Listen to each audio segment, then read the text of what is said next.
Joseph Robinette Biden Jr. and Dr. Jill Biden. Well, it's the first day of a Joe Biden presidency.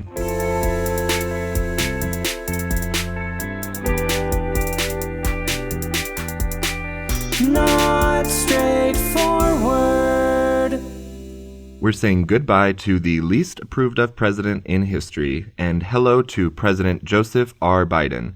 The report? Successful dump. I dropped everything at the dump. It all worked. Former VP to Barack Obama and generally weird old white man. The transition of power in the office of the presidency is certainly a marker of change. But just because DJT is out doesn't mean we are out of the woods. Joe Biden has all the potential to be horrible as well. But there is a consensus, and I will cease. A, we must make the streets safer. I don't care why someone is a malfactor in society. I don't care why someone is antisocial. I don't care why they become a sociopath. We have an obligation to cordon them off from the rest of society. Try to help. Because of this, it is so important that we hold Biden accountable. So let's take a look at what he's said that he'll do. Biden has made a number of promises. Some things he says he'll do on day one, others he says he'll get done within 100 days. New White House Chief of Staff Ron Klain announced plans for day one legislation days before the inauguration, and today, after being sworn in, Biden took 17 executive actions. Today is no time to waste. Get to work immediately. Many of these are to unfuck what Trump left behind. One major reversal has to do with Trump's infamous border wall. With his signature today, President Biden immediately halted the construction of the southern border wall in addition to the reversal of Trump's expansion of immigration enforcement in the U.S. On the topic of immigration, Biden also signed an executive order today that reverses Trump's so-called Muslim ban. This is the travel ban enacted against passport holders from 7 majority Muslim countries through an executive order signed by Trump in January of 2017. It's not a Muslim ban. You see it at the airports. You see it all over. It's working out very nicely. Lastly, though not directly a reversal of a prior executive order by Trump, Biden did sign an executive order fortifying deferred action for childhood arrivals, aka DACA, after Trump's multiple attempts to strip these protections throughout his presidency.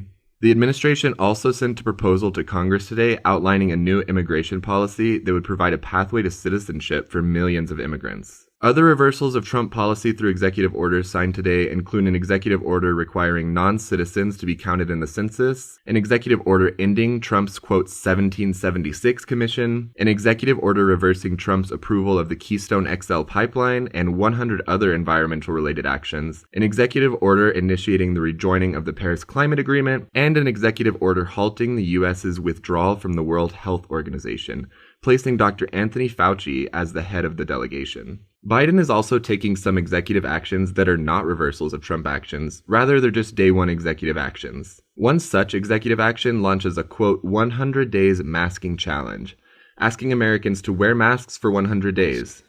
Just 100 days to mask. Not forever, 100 days.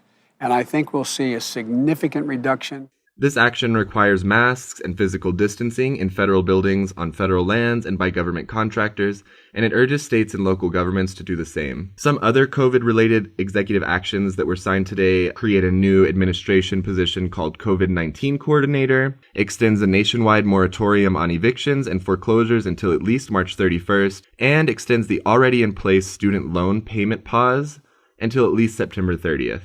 Biden also signed an executive order requiring federal agencies to implement an earlier Supreme Court decision barring discrimination based on sexual orientation or gender identity. Only time will tell if Biden fulfills his promises for the next 99 days. Time and the reliability of 2 now Democratic majority congressional houses to pass legislation that's put before them. Biden said that in February, he will initiate a $1 trillion spending plan called the Build Back Better plan, focused on American-made products, health services, and infrastructure upgrades. This plan and many other legislative actions will likely be funded partially by tax cut repeals that Biden has promised within his first 100 days. He'll need congressional approval, but says tax cuts implemented in 2017 favored wealthy Americans, and that it's time to repeal them. President Biden has also said that he'll ask Congress to pass legislation closing quote-unquote loopholes in gun laws that were identified by the FBI, though we likely won't know specifics of gun law reform until actual legislation is introduced. Finally, Biden has said he'll sign into law a new version of the Violence Against Women Act, an act he actually originally authored in 1994, with an updated version including greater protections for transgender women. The Senate is so narrowly a majority, President Biden could find difficulty in passing all of the legislation he's committed to. That's why it's important that constituents remain informed of their representatives and senators' vote and hold their elected officials accountable. Full details of the 17 executive orders signed today and written out plans for the first 100 days can be found on the administration's website, buildbackbetter.gov.